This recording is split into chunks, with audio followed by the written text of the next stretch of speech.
Olá, bem-vindos a mais uma aula de Biologia. Meu nome é Vanessa Sardinha e o tema da nossa aula de hoje é Introdução à Anatomia Humana.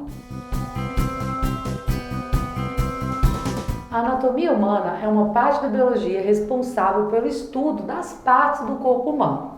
Nós vamos ver agora como é o histórico, como foi que surgiu o estudo da anatomia humana e também algumas divisões dessa parte da biologia. Então vamos lá. Primeiro a gente tem que entender o que é anatomia. Quando a gente fala em anatomia, a gente está falando do estudo da forma e da estrutura. Ou seja, a gente vai estudar ali os órgãos, os tecidos ali, o tecido formando o órgão, esses órgãos formando sistemas, essa parte assim, da estrutura mesmo. A gente não vai abordar os processos fisiológicos que ocorrem quando a gente estuda anatomia. Então a anatomia foca na estrutura, no estudo da estrutura. Normalmente, quando a gente fala em anatomia, a gente se preocupa com a dissecação.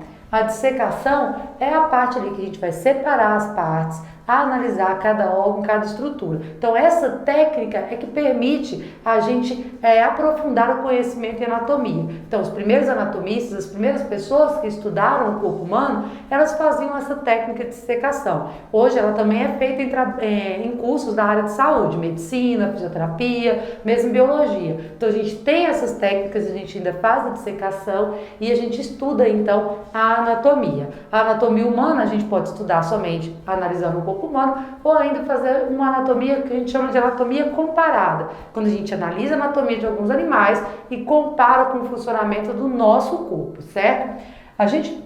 Como a gente falou, a dissecação é uma parte importante do estudo dessas estruturas do corpo humano. Então até aí a gente consegue entender o significado do termo anatomia, que vem da parte ana, que significa parte, tomei, que significa cortar. Então a gente vai cortar em partes, a gente vai separar em partes esse corpo para a gente poder entender como ele funciona de uma maneira geral. Então quando a gente estuda o funcionamento do organismo, quando a gente estuda os processos fisiológicos, não dá para a gente estudar apenas conhecendo ali a função do sangue. Como é que a gente vai saber essas funções dessas estruturas, desses mecanismos, esses mecanismos fisiológicos, se a gente não conhece a estrutura? Então a gente não consegue conhecer, por exemplo, o processo de digestão sem conhecer cada órgão do sistema digestório. Então o processo de digestão vai estar ali relacionado com a fisiologia, enquanto os órgãos que fazem parte desse sistema é a anatomia. Então a gente consegue observar que todas essas áreas estão então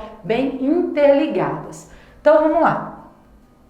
Quando a gente fala de anatomia, as primeiras dissecações que se tem registro datam do século II a.C., certo? Essas dissecações foram ali consideradas as primeiras. Entretanto, alguns pesquisadores consideram ali que no ano 5 a.C. já tinha então essas técnicas de dissecação, esses estudos anatômicos sendo realizados, certo? Depois ali do século II, quando a gente destaca esses pesquisadores nessa questão da anatomia, a gente vê que tem um processo de estagnação desse estudo.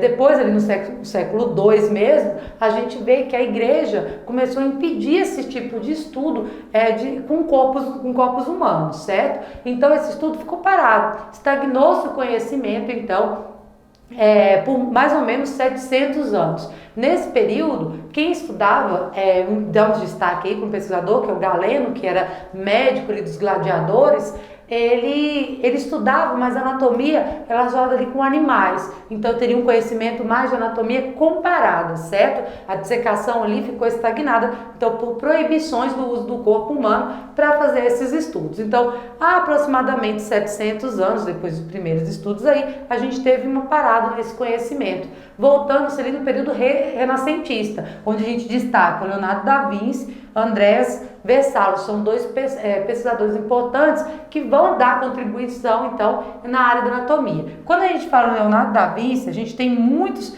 trabalhos deles com desenhos mesmo, então eles faziam esses desenhos anatômicos, esses desenhos baseados na dissecação. Então esses desenhos que a gente tem um exemplo, eles foram importantes para entender o corpo humano, para entender as partes do corpo humano, certo?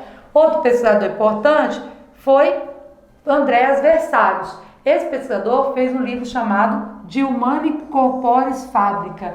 Esse livro, ele era um atlas de anatomia mesmo. Foi lançado em 1543. Ali a gente tem um desenho do Versalhes, ele fazendo ali a dissecação. Então, ali com esse trabalho, a gente tinha um atlas completo da anatomia mesmo, das estruturas que compõem o corpo humano. Então aqui a gente tem um importante pesquisador. Depois desses estudos, que essa dissecação voltou, como eu falei ali no período renascentista, voltou-se a fazer essas dissecações, então a gente tem aí um estudo mais aprofundado das estruturas do corpo, certo? E aí só continuou o trabalho como a gente conhece hoje em dia, aprofundando cada vez mais para conhecer essas estruturas. Até hoje, os estudos anatômicos eles são realizados, você vai fazer dissecações, como eu já falei, em cursos, principalmente da área da saúde.